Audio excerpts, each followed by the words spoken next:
ભરાયેલું પાણી સહાય ક્યાં સલવાણી। નમસ્કાર, આપ જો રહ્યા છો સંદેશ ન્યૂઝ। હું છું આપની સાથે કૃષ્ણા। આજે બે અલગ અલગ મુદ્દા પર વાત કરવી છે અને પહેલી વાત એ કરીશું, એ મુદ્દા પર કરીશું કે જેમાં ફરી એક વખત સૌરાષ્ટ્ર અને દક્ષિણ ગુજરાતનો ખેડૂત ચિંતામાં મુકાયો છે।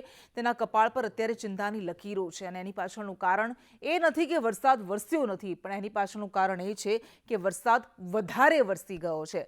અને બીજા મુદ્દા પર આપણે વાત કરીશું કે કેવી રીતે ગુજરાતમાં લોકો સાયબર ફ્રોડનો શિકાર બની રહ્યા છે અને સાયબર ગઠિયાઓ બેફામ બની ગયા છે। પરંતુ શરૂઆત કરીએ દ્રશ્યોથી। મારી પાછળના દ્રશ્યો આપ જોઈ રહ્યા છો કે કેવી રીતે ખેતર જળબંબાકાર છે, ખેતર પાણીમાં ગરકાવ છે અને વચ્ચે માથા પર કપાળ પર હાથ મૂકીને ઉભેલો બેઠેલો એક ખેડૂત છે। અને આવી સ્થિતિ વાસ્તવમાં સૌરાષ્ટ્રના દ્વારકાની, જૂનાગઢની, ગીર સોમનાથની બનેલી છે। દક્ષિણ ગુજરાતમાં વલસાડ, નવસારીમાં આવા હજારો ખેડૂતો છે કે જેમના પાકને મોટું નુકસાન થયું છે અને ફરી એક વખત તેઓ કહી રહ્યા છે કે સર્વે કરવામાં આવે, સહાય કરવામાં આવે, કારણ કે ખેતરો તળબોળ છે, પાકને નુકસાન થયું છે। અને જૂનાગઢમાં તો 24 જુલાઈએ વરસાદ થંભી ગયો, વરસાદે વિરામ લીધો, પરંતુ હજુ પણ હાલત એવી છે કે ખેતરોમાંથી પાણી ઓસરવાનું નામ નથી લેતા। હવે આમાં મોટા મોટા ખેડ થઈ ગયા છે। ખેડૂતો કહી રહ્યા છે કે હવે અમે કઈ રીતે આમાં ખેતી કરીએ, આશા રાખીએ કે દિવાળી સુધીમાં સ્થિતિ સારી થઈ જાય તો પછી આગળનો પાક લઈ શકીએ, પરંતુ અત્યારે તો આમાં અમે કંઈ પણ કરી શકવા માટે સક્ષમ નથી।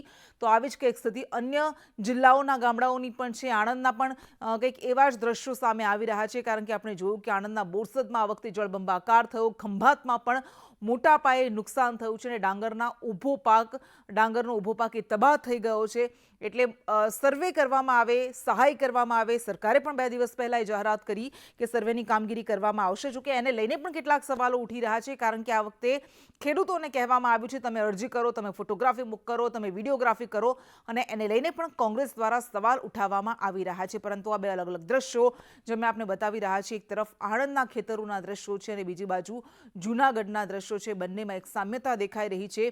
તો એવી પણ માંગ કરવામાં આવી રહી છે કે દ્વારકા, જૂનાગઢ અને ગીર સોમનાથ જેવા કેટલાક જિલ્લાઓ કે જ્યાં ખૂબ વરસાદ વરસ્યો તેને લીલો દુષ્કાળગ્રસ્ત જાહેર કરવામાં આવે। કોંગ્રેસ દ્વારા આ માંગ મૂકવામાં આવી છે। તો નવસારીમાં પણ બાગાયતી પાકને નુકસાન થયું છે, શાકભાજીને નુકસાન થયું છે, આ ઉપરાંત અન્ય પાકોને પણ મોટા પ્રમાણમાં, શેરડી જેવા પાકને મોટા પ્રમાણમાં નુકસાન થયું છે। તો દ્વારકામાં, જૂનાગઢમાં મગફળીના પાકને પણ મોટા પાયે નુકસાન થયું છે, સોયાબીનને પણ નુકસાન થયું છે। ઉપલેટામાં પણ ખેડૂતો અત્યારે ચિંતામાં મુકાઈ ગયા છે, કારણ કે તેમનો પાક તબાહ થઈ ગયો છે। તો એ જ એકમાત્ર તેમની આશ છે કે સરકાર સહાય કરે। સૌથી પહેલા જૂનાગઢના ખેડૂતોની એ વ્યથા આપણે સાંભળીશું કે જેમના ખેતરો હજુ પણ પાણીમાં તરબોળ છે। જૂનાગઢ જિલ્લામાં આ વર્ષે અનરાધાર વરસાદ પડ્યો છે, તેને કારણે ખેડૂતોને ભારે રોવાનો વાર આવ્યો છે। મોટાભાગના ગામડાઓમાં છે તે નદીના પૂર અને ભારે વરસાદને કારણે ખેતી પાકને વ્યાપક નુકસાની થઈ છે। આપણી સાથે આજે ખેડૂતો છે તેમની પાસે ખાસ કરીને કેવા પ્રકારની નુકસાની ખૂબ જ થઈ છે। તમામ પાક જે વાવ્યો હતો તે બધો ફેલ થઈ ગયો છે। આજે 1 મહિનો દિવસથી સતત વરસાદ ચાલુ છે અને ભારે પૂર આવ્યો, કાળવા નદીનું પાણી આવ્યું, એટલે અમારો પાક સંપૂર્ણપણે નિષ્ફળ ગયો છે। બીજા ગામના ખેડૂતો છે આપણી પાસે, જે રીતે તમે વાવેતર કરતા હોય છે, ખર્ચો થતો હોય છે, શું લાગે છે આ વખતે પાક થશે કે નહીં થાય? આમાં લગભગ તો પાક તો નાશ થઈ ગયો છે। અતિ વરસાદ આવ્યો છે, લગભગ 45 દિવસથી વરસાદ ચાલુ છે। અતિશય પાણી આવેલ કેળુનો પાક, સોયાબીન અમે જે વાવેલ છે લગભગ તો કાંઈ છે જ નહીં, હજી પાણીમાં આવેલા જાય છે। અમે ઘૂંટણ સુધી પાણી પીર્યા છે હજી પડામાં, એટલે હવે પાક તો નિષ્ફળ જ છે। હવે પછીની જે કાંઈ સરકાર સહાય આપે તે શું છે તમારા ખેતરમાં કેવી નુકસાની છે? નુકસાની મેં તો સાહેબ છે ને દિવાળીએ પાછા ખેતરું ભરે ને વવાય એવી પરિસ્થિતિ થાય કે ન થાય। એક તો ફળ થઈ ગયા મોટા મોટા, આખો પાક ફેલ ગયો, કાઢવાનું પાણી મોટે પાયે વાર્યું, હજી જો આ પાણી વયું આવે છે તે એટલા ભાગ જેમ આમ હેઠે જાવ એ માટે તમારે જોવું હોય તો બધા ગોઠણામાં પાણી પીડ્યા, તમારે જોવું હોય તો પાણીમાં ઉતરીને તમે જોઈ શકો એવું છે પરિસ્થિતિ। ને આગળ ખેડૂતને જો સહાય સરકાર આપે તો આજે પાક નુકસાનીનું કંઈક થાય। સરકાર વીમો તો લઈશ, પેમેન્ટ તો લઈ લીધું છે, અમારું કાપી લઈશ, પણ એમાંથી પછી આવે કે ન આવે હવે એ કુદરતી છે। આમાં તો તમે શું વાવેતર કીધું, કેટલા વીઘામાં નુકસાન છે તમારું? મારે 10-12 વીઘામાં આનીકોની નુકસાની છે। મારા ભાગમાં ત્યાં આગળ જતા અમે આગળ જઈએ એટલે નથી આવતી, પણ આજે સોળવદરની તમામ જમીનની માલિકોરા છે, બરાબર। શું કહેશો તમારા ગામમાં કેટલી નુકસાની થાય છે? અમારા સોળવદર ગામમાં બધી ભારે વરસાદને કારણે અને આ નદીનું કાઢવાનું પૂર આવવાથી ખૂબ નુકસાન, રસ્તા ઉપર હાલવાની કોઈ તકલીફ બહુ પડે છે હાલવામાં, ને ગોઠણે પાણી હોય, બાઇક તો હાલતું જ નથી. અતિ વરસાદ હોય ત્યારે રોડ ઉપર એટલું પાણી હોય છે કે ટ્રેક્ટર લઈને આવવું પડે છે, ને નુકસાની હતી હતી. મારે 25 વીઘામાં પાક સંપૂર્ણ નિષ્ફળ છે. અત્યારે પાછું વાવેતર કરવું છે બીજી વખત, પણ પાણી ભરેલું છે ને વાવેતર થઈ શકે એમ નથી. એટલે જો સરકાર આ બાબતે ખેડૂતોને સહાય આપે, એનું વળતર આપે તો એમની મહેરબાની. શું કહેવું તમારે જે નુકસાની થઈ છે એમાં જિલ્લામાં ખેડૂતો વ્યાપક નુકસાન છે, મગફળીમાં નુકસાન છે, સોયાબીનમાં નુકસાન છે, કેવા પ્રકારનું નુકસાન? મારે 10 વીઘાના સોયાબીન છે, હાવ ફેલ થઈ ગયા છે ને કાઢવાનું પાણી પડતા હાવ જમીન ધોવાઈ ગઈ છે. કોઈ વાતે રિપેર થાય એમ નથી. હવે આ પાક તો હાવ ફેલ જ થયો. હવે સરકારને અમે સહાયની માંગણી કરીએ છીએ. શું કહેશો તમારે જો નુકસાની થઈ છે, કેવી રીતે નુકસાની થઈ છે, વાવેતર જે ખેડૂતોને શું છે તે પરિસ્થિતિ? અને અત્યારે હાવ ધોવાઈ ગયું છે ભાઈ વાડીમાંથી, અને વાયવે માલિકર વહી ગઈ છે, કાઢવાના પાણી એને છોડ્યા છે માંથી. આમ જાતું કાઢવામાં રાજા સાહેબ વખતનું કાઢવામાં જતું હતું ને આ બાજુ ડાયવર્ટ કરી દીધું છે, ને આ પાણીથી અમારે નુકસાન હોવાનું. વાયવે વહી ગઈ અને 2 માથોડા ખાડો કરીને પાણી આખા ખેતરમાં ફરી વળ્યું ને પાક વયો ગયો છે, અમારો નિષ્ફળ ગયો છે આવવા. હવે શું કરશું? હવે અમે શું આત્મહત્યા કરીએ તો થાય ભાઈ, બીજું શું છે આમાં? હવે આમાં સરકાર કઈ સહાય કરે તો બીજું કઈ વાવેતર કરશું? વાવેતર હવે પાછું સરકાર કઈક જીએ સહાય તો કરીએ. અમારા ઘરમાં તો ક્યાંથી હોય તે અમે કરીએ ભાઈ. કેતન સંદેશ ન્યૂઝ જૂનાગઢ. તો આવી સ્થિતિ કે આણંદની પણ છે, કારણ કે આણંદના બોરસદમાં ખંભાત પંથકમાં પણ ભારે વરસાદ વરસ્યો હતો અને એના કારણે ખેડૂતોને ભારે નુકસાન સહન કરવાનો વારો આવ્યો છે. ખંભાત પંથકમાં 5 ઇંચ વરસાદ ખાબક્યો અને તેના કારણે ભારે તારાજી સર્જાય. હજારોથી વધારે વીઘા ખેતીલાયક જમીનમાં પાણી ભરાઈ ગયું અને પરિણામે ડાંગરના ઊભા પાકને વ્યાપક નુકસાન થયું છે. ફરી એક વખતે ખેડૂતો કહી રહ્યા છે એ સહાયની આશ રાખીને બેઠા છે. તો આણંદના બોરસદ પંથકમાં પણ કંઈક આવી સ્થિતિ સર્જાય છે. આણંદના ખેડૂતોની વ્યથા પણ આપણે સાંભળીએ કે તેઓ શું માંગ કરી રહ્યા છે, તેમને કેટલું નુકસાન ગયું છે. આશરે ઉંદેલ ગામની 1000 વીઘા જમીનમાં ડાંગરનો પાક નિષ્ફળ ગયો છે અને ઘણા વર્ષોથી પાણીની સમસ્યા ઉંદેલમાં છે. અને આ સમસ્યાના નિકાલ માટે સરપંચશ્રીએ, અમે લોકોએ, ગામના ગ્રામજનોએ ઘણીવાર રજૂઆત કરી, પણ તેનો કોઈ એ નિકાલ આવ્યો નથી. અમારું તો વડીલોથી જ અમારા તળાવ ઉપર ખેતર છે અને જ્યારથી ખેતર છે ત્યારથી દર સિઝન ચોમાસાની અંદર પાણીનો નિકાલ નથી. એટલે આની અંદર ઘણા વર્ષોથી અમે અરજી કરીએ છીએ, ઘણા વર્ષોથી કહીએ છીએ ઉપલા અધિકારી સાહેબને, પણ અત્યાર સુધી કોઈ પણ વસ્તુનો નિકાલ કરવામાં આવેલ નથી. નુકસાન તો 1000થી વધારે વીઘામાં છે, જેમાં નુકસાનનો ક્ષેત્ર છે કોઠિયા વિસ્તાર, અજમલી, સોનારિયું, એ બધા વિસ્તારોમાં બહુ પાણી છે. અત્યારે ત્યાં જવા એવું નથી. એ લોકોના સ્કૂલમાંથી બાળકો સ્કૂલમાં મોકલવા હોય તો એ તકલીફ છે. બધા ગેરહાજર જ છે. અમારી સરકાર શ્રી જોડે માગણી છે કે એમને વહેલી તકે સર્વે કરી અને આ ખેડૂતોને જે નુકસાની થઈ છે તેનું વળતર મળે. જે નુકસાન થયું છે તેનું વળતર ચૂકવવામાં આવે અને સર્વે કરવામાં આવે, પરંતુ એ નિષ્પક્ષ સર્વે કરવામાં આવે, આ માંગ થઈ રહી છે. પાલ આંબલિયા કિસાન નેતા છે, કોંગ્રેસમાંથી આપણી સાથે જોડાઈ ગયા છે. પાલભાઈ, સ્વાગત છે આપનું સંદેશમાં. ઘણી બધી વખત આપણે જોયું ભૂતકાળમાં કે ક્યારેક વાવાઝોડાને કારણે નુકસાન થયું, ક્યારેક ભારે વરસાદને કારણે નુકસાન થયું હોય, પરંતુ હંમેશા સહાયને લઈને, સર્વેને લઈને સવાલો ઉઠતા રહ્યા છે અને હાઈકોર્ટે પણ એ મામલે તો ફટકાર લગાવી. હવે ફરી એક વખત જ્યારે સૌરાષ્ટ્રમાં આટલા મોટા પાયે નુકસાન થયું છે, સરકારે કહ્યું છે કે સર્વેની કામગીરી થઈ રહી છે, તો શું છે આપની માંગ કે કેવી રીતે સર્વે થવો જોઈએ કે જેના કારણે વાસ્તવમાં ખેડૂતને એની સહાય મળી શકે? કૃષ્ણા, સૌથી પહેલા તો આપણે જે વાત કરી એ છેલ્લા માર્ચ 2022 થી લઈ અને આજની તારીખ સુધીમાં 7 ઘટનાઓ એવી છે જેમાં 5 કમોસમી વરસાદ છે અને 2 અતિવૃષ્ટિ છે. આ 7 ઘટનાઓમાં સરકારે દરેક વખતે સર્વે કર્યો, પણ 1 રૂપિયો ખેડૂતોને આપ્યો નથી. ચાલુ વર્ષની આપણે વાત કરીએ તો સૌરાષ્ટ્રમાં દ્વારકા, પોરબંદર અને જુનાગઢ, આ અને રાજકોટના ઉપલેટા, ધોરાજી, કલ્પના ન કરી શકાય કે આખી મોસમનો વરસાદ 3 કે 4 દિવસની અંદર વરસી જાય. એટલે કે 30 વર્ષની સરખામણીએ 100% વરસાદ, અને એમાં દ્વારકા તાલુકાની અંદર 237%, એટલે કે 2 મોસમનો વરસાદ 4 દિવસમાં વરસ્યો હોય તો તમે વિચારી શકો કે નદીઓ છે એ ખેડૂતોના ખેતરો નદીઓ બની ગયા હોય. અને હું 12 તારીખથી લઈ અને સતત લગભગ 15-20 દિવસ ઘેડમાં, જે જુનાગઢ અને પોરબંદર જિલ્લાના લાગુ પડતો આખો વિસ્તાર છે, આ ઘેડનો કાયમીનો પ્રશ્ન જે છે એનો ઉકેલ કેવી રીતે આવે એના માટે હું ઘેડ ફર્યો અને 29 તારીખે અમે કલેક્ટરશ્રીને આવેદન પત્ર આપ્યું ને આવેદન પત્ર આપ્યા પછી જુનાગઢ કલેક્ટરશ્રીએ એટલે કે જિલ્લા ખેતીવાડી અધિકારીએ એક પત્ર જાહેર કર્યો.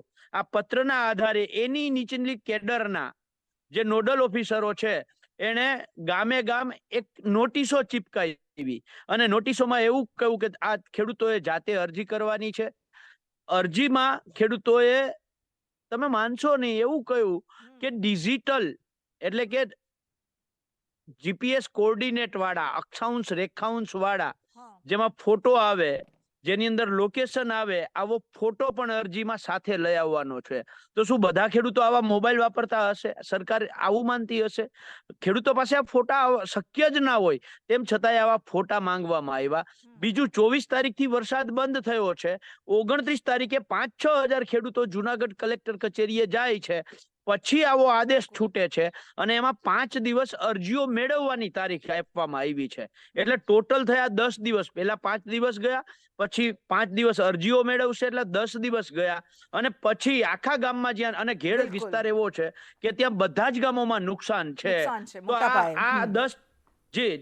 આ 10 દિવસ પાછું સર્વે કરવા લાગે તો 20 થી 25 દિવસે છેલ્લા ખેડૂતોનો વારો આવે ત્યારે ખેડૂતો છે એ 15-20 દિવસ રાહ જોઈ ન બેસે કે સરકાર સર્વે કરવા આવે પછી અમે વાવેતર કરીએ કે નવું બિયારણ વાવીએ. બિલકુલ, એટલે સર્વેની કામગીરી જલ્દી કરાવવી જોઈએ અને જે ખેડૂતો પર જવાબદારી નાખવામાં આવી છે એની જગ્યાએ એ સર્વે કરનાર પર એ જવાબદારી હોવી જોઈએ. પાલભાઈ, ખૂબ સાચી વાત છે. આપણે આશા રાખીએ કે આ મામલે જે પણ ખેડૂતોની સમસ્યા છે, કારણ કે ઘણા બધા ખેડૂતો આ કહી રહ્યા છે, જે કંઈ કહેવા માંગુ છો આપ જલ્દી, આપણી પાસે સમય બહુ ઓછો છે.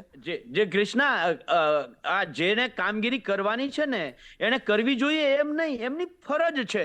એઝ પર એસડીઆરએફ ના નોર્મ્સ મુજબ જ્યારે ખેડૂતોને નુકસાની હોય ત્યારે એસડીઆરએફ ના નિયમો અનુસાર એને સર્વે કરવા જવાનું છે.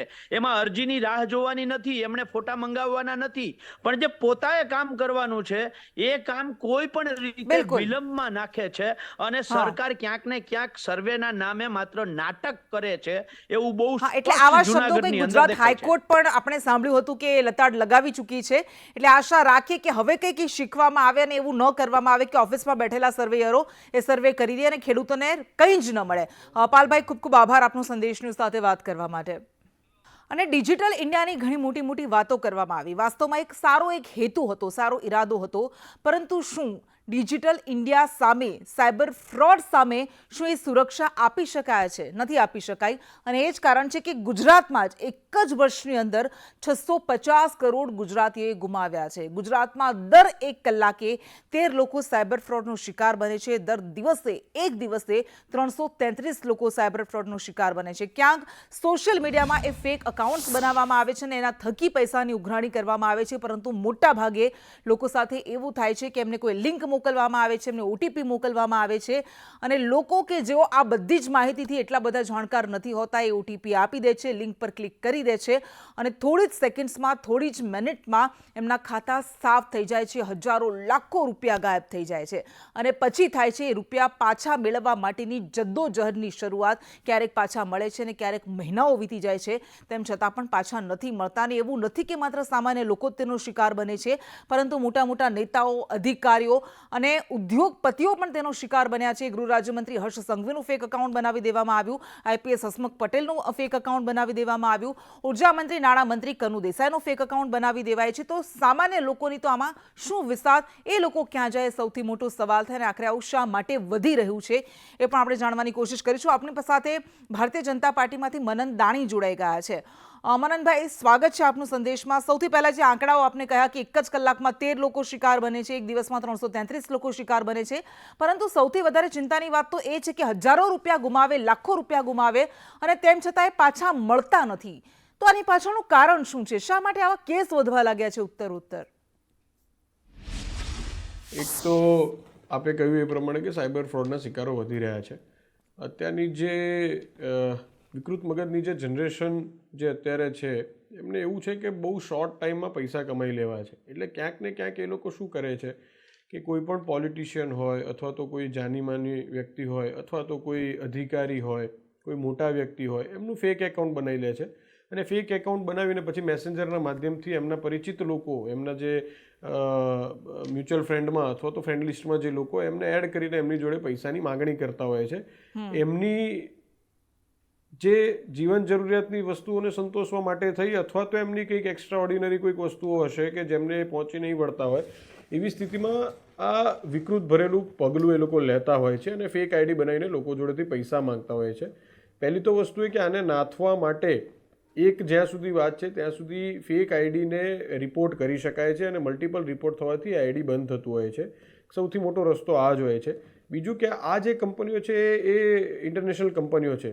પછી એ ફેસબુક આવી ગયું, મેટા આવી ગયું, વોટ્સઅપ આવી ગયું, ગમે તે કંપનીઝ પર આવી ગયું જેની ઉપર લોકો ફેક આઈડી બનાવતા હોય છે. તો બેઝિકલી ફેક આઈડી બનાવવા ઉપર કોઈ રોક હોતી નથી, કારણ કે જે તે કંપનીને ખબર નથી હોતી કે આ ફેક આઈડી બની રહ્યું છે. એટલે તો જે તે વ્યક્તિનું ફેક આઈડી બને એટલે તરત જ એને સાયબરમાં કમ્પ્લેન કરાવવી જોઈએ અને એ આઈડી બંધ કરવા માટે થઈ અને સાયબરમાં કમ્પ્લેન કરીને બંધ થાય એની ચિંતા કરવી જોઈએ. બીજી વાત તમે ફ્રોડની કરી, તો આપણા ત્યાં 3 લેયર સિસ્ટમ છે. 0થી લઈ એટલે 1 રૂપિયાથી લઈને 5 લાખ રૂપિયા સુધીના જે સાયબર ફ્રોડ થતા હોય છે એની કમ્પ્લેન તમે લોકલ પોલીસ સ્ટેશનમાં કરી શકો છો અને લોકલ પોલીસ સ્ટેશન એનો નિવેડો લાવતી હોય છે. 5 લાખથી લઈ અને 2 કરોડ રૂપિયા સુધીનું જે હોય છે એ સાયબર ક્રાઇમને આપવામાં આવતું હોય છે અને સાયબર ક્રાઇમ એની તપાસ કરી અને એનો નિવેડો લાવતી હોય છે. 2 કરોડની ઉપરની ફરિયાદ હોય તો એના માટે સીઆઈડી ક્રાઇમ એની તપાસ કરતી હોય છે. સીઆઈડી ક્રાઇમ 2 કરોડની ઉપરની રકમની તપાસ કરે છે. બિલકુલ મનનભાઈ, આપની વાત સાચી છે કે 3 લેયર સિસ્ટમ ગુજરાતમાં છે, પરંતુ 5 લાખ કરતાં ઓછા જે કેસ છે લોકલ પોલીસ સ્ટેશન્સમાં જાય છે ને અમે અનુભવ્યું છે, આ જોયું છે કે લોકો પોતાના હજારો રૂપિયા માટે, લાખો રૂપિયા માટે આમ તેમ ધક્કા ખાતા રહે છે, કોઈ સાંભળતું નથી, સ્ટાફનો અભાવ છે ને પછી એમણે એ સમજવાનું કે આપણા રૂપિયા તો ગયા, હવે પાછા આવવાના નથી.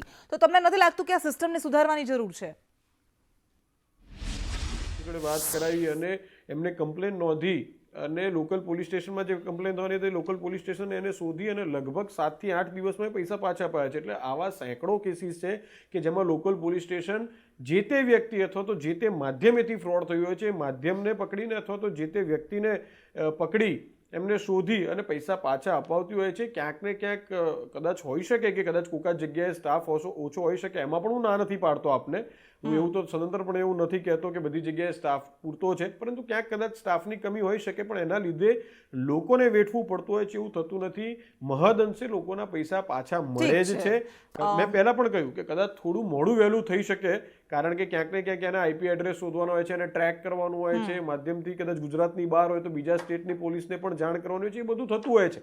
પરંતુ વિધિન ધ ગુજરાત સ્ટેટ એની ટેરેટરીમાં ક્યાંક ને ક્યાંક એ લોકો વધારે મહેનત કરી અને ટૂંકા સમયમાં લોકોને પૈસા પાછા આપવા. બિલકુલ આપ કહો છો કે મળી જાય છે પૈસા, મનનભાઈ આભાર આપનો, પરંતુ અમે તો એવા કેસ જોયા છે કે જેમાં લોકોને મળતા જ નથી અને એકબીજાને પણ કહે છે કે ભાઈ તમારા ગયા છે તો તમે પણ ભૂલી જાઓ કારણ કે અમારા ક્યારેય પાછા આવ્યા નથી.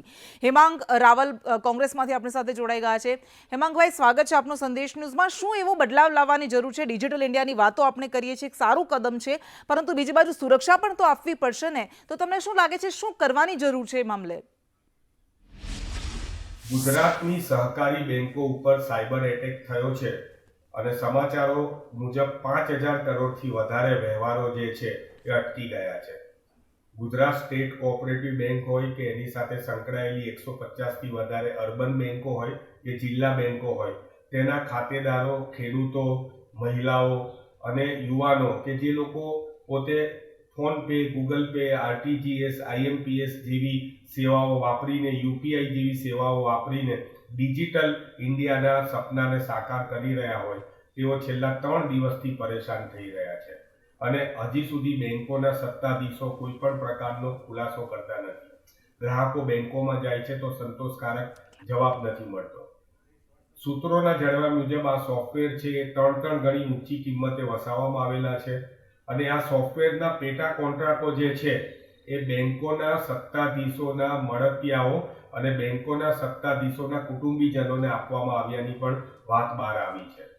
ગુજરાત પ્રદેશ કોંગ્રેસ સમિતિ માગણી કરે છે ગુજરાત સરકાર પાસે કે ગુજરાત સરકાર સત્વરે ખાતેદારોના હિતમાં એક જાહેરાત કરે કે આ પ્રકારના કોઈ પણ પ્રકારના ગ્રાહકોના રૂપિયા જે છે એ અસુરક્ષિત નથી, સુરક્ષિત છે.